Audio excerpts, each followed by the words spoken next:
মাশাআল্লাহ কি সুন্দর ঝরঝরা কোয়েলের বাচ্চা। তো যাই হোক, আমার আসলে কোয়েল পালন নিয়ে খুব বেশি ভিডিও নাই। এখন থেকে চেষ্টা করব কোয়েল নিয়েও আপনাদেরকে মাঝে মাঝে বলার, যেহেতু কোয়েল এখন অনেক বেশি জনপ্রিয় হচ্ছে দিনকে দিন। কোয়েলের বাচ্চার ব্রুডিংয়ের সময় গরমকালে ন্যূনতম 2 সপ্তাহ ব্রুডিং টেম্পারেচার সেম থাকবে। শীতকালে ব্রুডিং হবে প্রায় 4 সপ্তাহ, ব্রুডিং টেম্পারেচার সেম থাকবে। টেম্পারেচার কত? 36 থেকে 37-এর মাঝামাঝি। আচ্ছা, দ্বিতীয়ত মেডিসিনের ক্ষেত্রে আসলে মুরগির সাধারণত ব্রুডিংয়ে যেরকম আপনারা মেডিসিনগুলো দেন অত ডিটেলসে আসলে মনে রাখতে পারবেন না। তবে এটাই মনে রাখেন যে স্বাভাবিক যে ডোজটা থাকে ওই ডোজের দ্বিগুণ হয়। যদি মুরগিতে কোনো ঔষধ 1 গ্রাম 1 লিটারে বা 1 মিলি 1 লিটারে যায়, কোয়েলে 1 লিটার পানিতে সেটা দ্বিগুণ হয়ে যাবে, মানে 2 গ্রাম 1 লিটারে অথবা 2 গ্রাম 2 লিটারে। আচ্ছা, তৃতীয়ত পানির পাত্রগুলো যখন দিবেন কোয়েলের বাচ্চা যেহেতু অনেক ছোট হয়, সেই জন্য এটার ভিতরে ছোট ছোট পাথরের নুড়ি অথবা মার্বেল, দোকানে বাচ্চারা যে খেলে মার্বেল কিনতে পাওয়া যায়, এই মার্বেল এটার মধ্যে ভর্তি করে দিবেন। তারপরে পানির পাত্রটা বসাবেন, তাহলে হবে কি ওদের শরীরটা আর ঢুকবে না।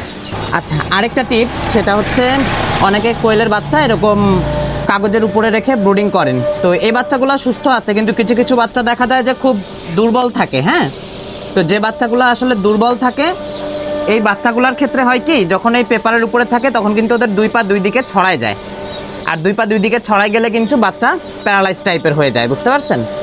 তো এই জন্য কোয়েলের বাচ্চা ব্রুডিং করার জন্য সবচেয়ে উপযুক্ত জিনিস হচ্ছে আপনারা সালার চটের বস্তার উপরে ব্রুডিং করবেন, অথবা একদম সুতি কাপড়ের উপরে দিবেন, বুঝতে পারছেন? এই ধরনের পেপারের উপরে দেয়া যাবে না।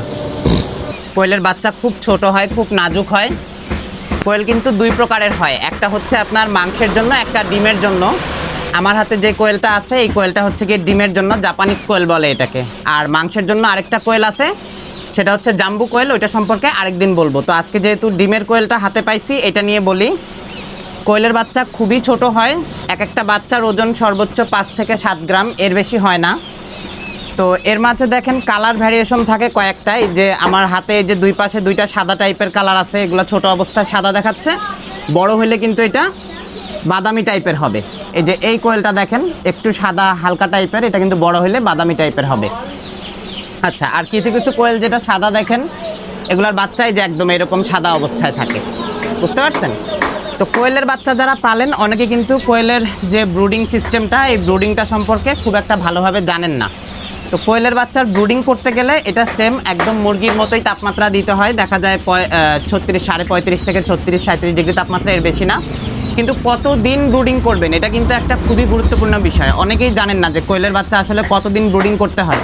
ব্রয়লার মুরগির বাচ্চা পালেন, দেখা যায় ব্রয়লার মুরগি তো হচ্ছে 3-4 দিন বা 5-6 দিন এরকম গরমের সময় ব্রুডিং করে আপনারা হচ্ছে ছেড়ে দেন। কিন্তু কোয়েল কিন্তু এরকম না, মোটামুটি প্রায় 2 সপ্তাহ পর্যন্ত হচ্ছে গরমের দিনে আপনার ব্রুডিং করা লাগে। আর শীতকালের দিনে 25 থেকে 28 দিন পর্যন্ত, মানে প্রায় 4 সপ্তাহের মতো হচ্ছে কোয়েলের বাচ্চার ব্রুডিং করা লাগে। তাপমাত্রা সেম, সব কিছু সেম। কোয়েল পালা কিন্তু আসলেই অনেক লাভজনক। এর খাবারের যেটা হচ্ছে মানে খাবারের পরিমাণ সেটাও অনেক কম লাগে। এদের রোগ ব্যাধির পরিমাণ মুরগির থেকে অনেক কম হয়। এদের ভ্যাকসিনেশন খুব বেশি একটা করা লাগে না, ভ্যাকসিনও অনেক কম ভ্যাকসিনে হয়ে যায়।